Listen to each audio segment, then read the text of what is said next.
Hello friends, आज हम लोग क्लास 9th एनसीईआरटी मैथ का फर्स्ट चैप्टर नंबर सिस्टम्स के अंदर लेक्चर 1.12 में पढ़ेंगे न्यूमरेटर मेथड के बारे में। न्यूमरेटर मेथड का यूज़ हम कब करते हैं? जब हमें दो रेशनल नंबर के बीच में रेशनल नंबर फाइंड करना होता है, तब हम न्यूमरेटर मेथड का यूज़ करते हैं। साथ ही साथ न्यूमरेटर मेथड की कुछ कंडीशन भी होती है। अगर वो कंडीशन होल्ड कर रही है तभी हम न्यूमरेटर मेथड का यूज़ कर सकते हैं। तो वो कंडीशन क्या है? मान लेते हैं दो रेशनल नंबर है ए और बी, जिनके बीच में हमें रेशनल नंबर फाइंड करना है और यूजिंग न्यूमरेटर मेथड। तो उस केस में ए एंड बी को क्या होना चाहिए?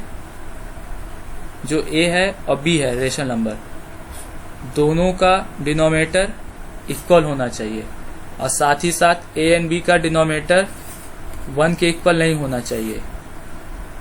अगर ये दोनों कंडीशन सेटिस्फाई कर रही है तभी हम न्यूमरेटर मेथड का यूज़ कर सकते हैं दो रेशनल नंबर के बीच में रेशनल नंबर फाइंड करने में।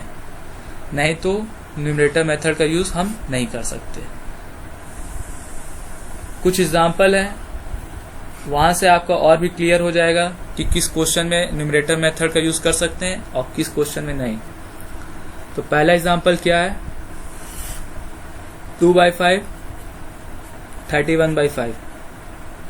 अगर हमें 2/5 और 31/5 के बीच में रेशनल नंबर फाइंड करना है तो क्या हम इस केस में न्यूमरेटर मेथड का यूज कर सकते हैं? तो आंसर है हाँ, हम कर सकते हैं। और इसका रीजन क्या होगा? न्यूमरेटर मेथड का कंडीशन क्या था कि दो रेशनल नंबर जिनके बीच में हमें रेशनल नंबर फाइंड करना है। तो यहाँ दो रेशनल नंबर क्या है जिनके बीच में हमें रेशनल नंबर फाइंड करना? वो है 2/5 और दूसरा क्या है 31/5। तो क्या कंडीशन थी?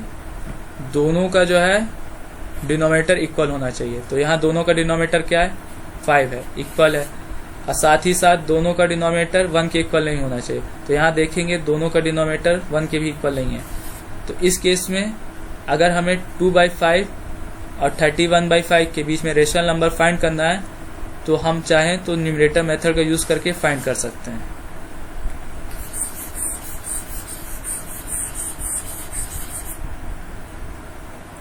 उसी तरह सेकेंड एग्जाम्पल क्या है? 2 और 5 के बीच में हमें रेशनल नंबर फाइंड करना है। तो क्या हम इस केस में न्यूमरेटर मेथड का यूज कर सकते हैं? तो आंसर है नो, नहीं कर सकते। रीजन, जैसा कि न्यूमरेटर मेथड का कंडीशन क्या कहता है?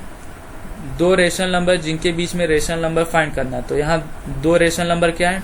2 और 5। तो उनका डिनोमिनेटर इक्वल भी होना चाहिए, साथ ही साथ डिनोमिनेटर 1 के इक्वल नहीं होना चाहिए। तो यहाँ देखेंगे 2 और 5 क्या है? इंटीजर है और इंटीजर के केस में डिनोमिनेटर क्या होता है? 1। तो दोनों का डिनोमिनेटर क्या है? 1 के इक्वल है। इस वजह से हम इस केस में न्यूमरेटर मेथड का यूज नहीं कर सकते।